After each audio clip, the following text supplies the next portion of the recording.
What's up, everybody? I'm Matt. And I'm Beth. And today we're going to be going through the whole interior in the 2020 Hyundai Venue here. So the Venue is brand new for 2020. It's Hyundai's smallest and most affordable crossover. And it's even 5 inches shorter than the Kona, which was already pretty small. But surprisingly, this is a fairly roomy vehicle for the dimensions we're working with here and doesn't feel too cramped. But, you know, I think it's a pretty nice interior. I mean, obviously there's a lot of hard plastic, but at this price point, that's what you expect. You can't really expect a luxury interior at, you know, $23,000 or so like this one is equipped, but these start at $18,500 for the cheapest versions with the manual transmission and stuff. But yeah, I mean, you get standard Apple CarPlay and Android Auto and all of them, and you know, like I said, pretty roomy and spacious. Yeah, I think it's very nice and clean and simple. Yeah, I agree. It's like, you know, you have a few buttons here. You got 3 rotary knobs for your climate control. You got a volume and a tune knob. Everything is nice and simple in here. And that's something that a lot of the competitors, you know, they have weird setups and stuff, so totally do appreciate that simplicity. The seats in the Venue are also pretty nice seats. So these are cloth seats here in this SEL trim. If you go for the denim trim, then you get leatherette seats in those. But those seats, you know, it's kind of an interesting combo. It's like a darker blue leather with white piping, but you can only get that with the denim trim, which unfortunately limits you to a blue exterior with a white roof and no moonroof. So the only way you get leather is in that trim. It's very limited, unfortunately. So basically all the other stuff you're going to get as far as Venues, you're going to get these cloth seats. And they're pretty comfortable. They have good bolstering. They're a little stiff though. Yeah, and we just had the Nissan Kicks last week, which is a direct competitor to this. And the Kicks has slightly more springy seats, but they were still more comfortable, I think, than these. These aren't bad, but I think if I had to ride in a car for 5 hours between this and the Kicks, I would rather be in the Kicks. I think it's just... But these aren't bad seats, though. And no, they're not. The bolstering is really good for a crossover like this. They're not just flat seats like some of the other competitors could be. So, not bad. And there are also heated seats here with this premium and convenience package version. You have to add that on, but it is nice that you have that option at least. Yeah, they heat up pretty nice, and, you know, they do their job. Yeah, they got hot fast, actually. Yeah, I think it's probably maybe because they're cloth is part of the reason. But, like, yeah, the one night when it was cold and we turned those on, I was like, man, it was like 30 seconds and I was roasting already. So they're really good. But next is the steering wheel here in the Venue, which is also just a really nice standard Hyundai steering wheel. Same thing you get in like a Kona or something like that generally. Has a great 9.3 grip, nice little 10.2 notches, a nice thickness to it, and some nice trim on it. It's mostly plastic, but you know, the buttons are all easily arranged and, you know, not too confusing or anything.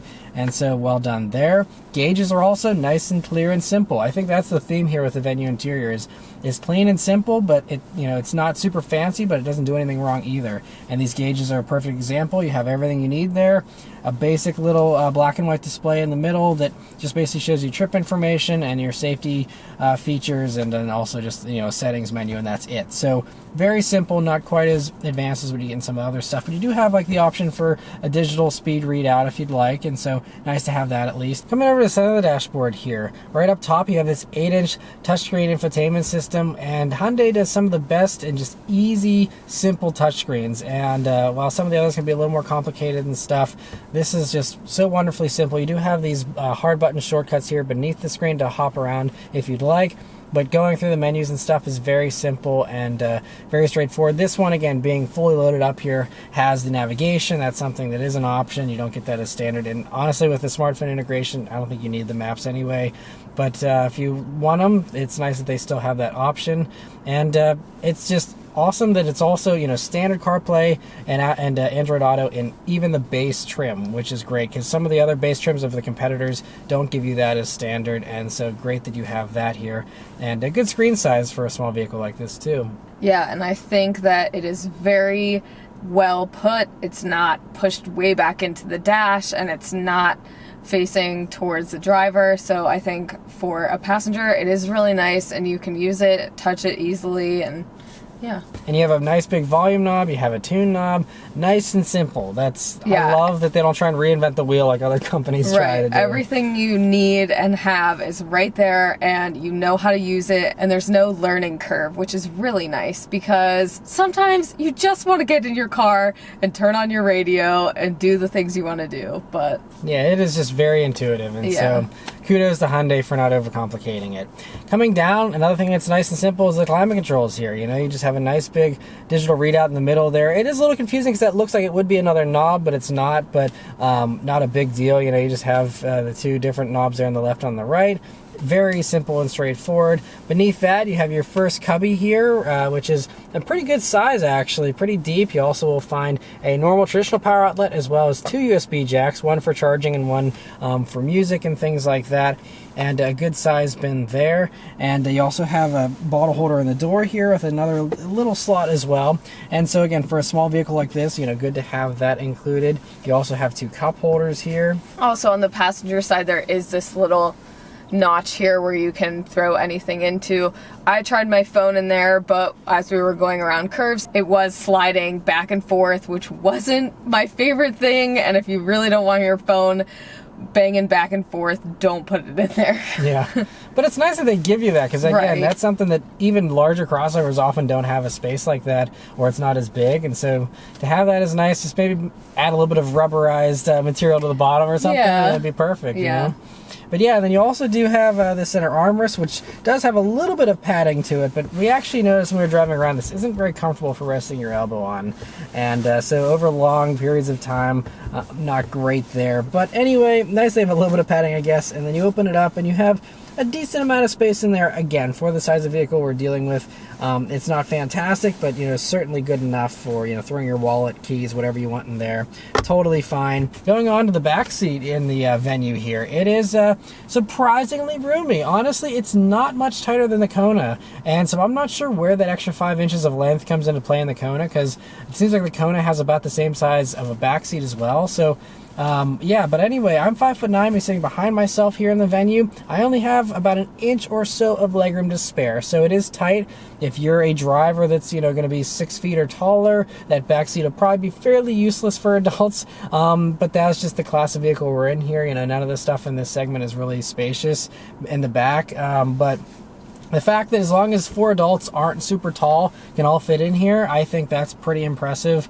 And so, yeah, you have also bottle holders in the doors, but there is no full down center armrest or any additional cup holders. So that's kind of a little bit unfortunate. Also, there's no air vents or power outlets in the back there, and that's not a big deal because most of the competition doesn't have that. But the Nissan Kicks that I just reviewed also does have actually 2 USB jacks in the back there, and it's kind of above class with the Kicks to have that. But that's one thing that it does have and you don't have here in this. And also, speaking of the Kicks, while we are comparing, by the numbers, the Kicks does have a bigger back seat and also a bigger hatch area, and it is a direct competitor, and I found that it was a little more fun to drive as well. The interior in some parts is nicer, in some parts is not as nice. It depends. Like, I think the Kicks does have padding here down by your knee area in the front, and so that's nice, whereas this is just hard plastic. But then other parts of the Kicks were a little funky. Their infotainment system isn't quite as good as the Hyundai's, in my opinion. So there's some give and take there, but if you want a little bit of a more spacious back seat, I would recommend the Kicks. And again, you get the USB jacks in the back of that too, which is nice. Although the Kicks is a little bit more expensive, maybe about $1,000 or so more for a fully loaded Kicks versus this fully loaded. So, you know, it's fairly close in price and worth a look, you know, and it just comes down to what you would prefer. But anyway, still a really good back seat here in the Venue. Plenty of headroom, of course, with this boxy shape and everything. And then moving on to the cargo space here in the Venue, it's also pretty good, honestly. It's fairly deep, and you know, considering it looks like there's basically no space between the back seats and where the hatch ends and the whole vehicle ends, it's amazing just how much space they managed to cram back there. And again, it's fairly close to the Kona, I think, honestly. Again, the Kicks is a little bit bigger, I think, but you know, this is still, for again a tiny vehicle like this is, I'm impressed with how much cargo space there is back there. But yeah, so that's all our thoughts here on the Venue. It's very impressive, again, for the price point and for everything you get. I mean, Hyundai is so good about giving you so much for your money, and also, you know, the Hyundai has the longest warranty with their 10-year, 100,000-mile warranty. So if it's a vehicle you plan on keeping a long time, I think the Hyundai is going to be one of the best bets. You know, the Kia Soul has the same warranty as well and has a little bit more space in the back seat as well. So that's something worth considering if you don't need a, you know, actual crossover that's a little bit higher off the ground. The Soul's a great choice. It's also got a big roomy hatch and stuff, and it still has that long warranty. The Kicks, like I said, a little bit more fun to drive, but not, you know, quite as nice in some other areas. So lots of good options in this segment. There are so many vehicles in this segment. It's an exploding segment. Everyone wants a little crossover.